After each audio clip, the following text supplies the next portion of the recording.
A full-on trade war between the United States and Canada is underway today after President Donald Trump put a 50% tariff on Canadian goods.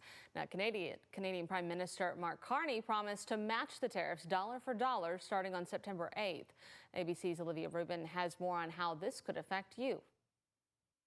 Today, President Trump escalating the trade war with Canada, a U.S. ally. You're at war when you get attacked. We got attacked. Trump today threatening to impose a 50% tariff on cars, car parts, and steel come January 1st.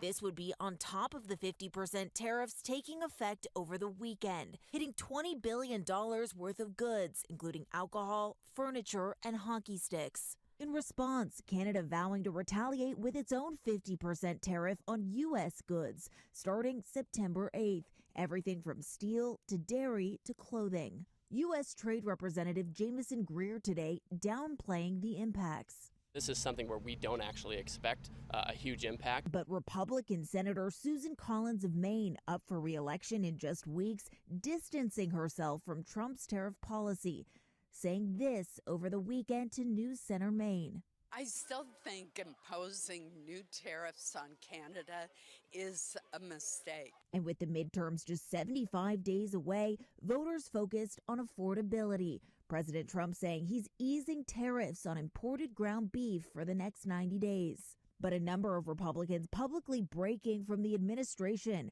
Republican Senator Pete Ricketts from Nebraska, up for re-election this fall, saying, quote, flooding the market with lower quality beef compromises Nebraska farmers and ranchers. And heading into the midterms, polls showing President Trump underwater with voters on the economy. One poll last week had his approval at just 29%. In Washington, Olivia Rubin, ABC News.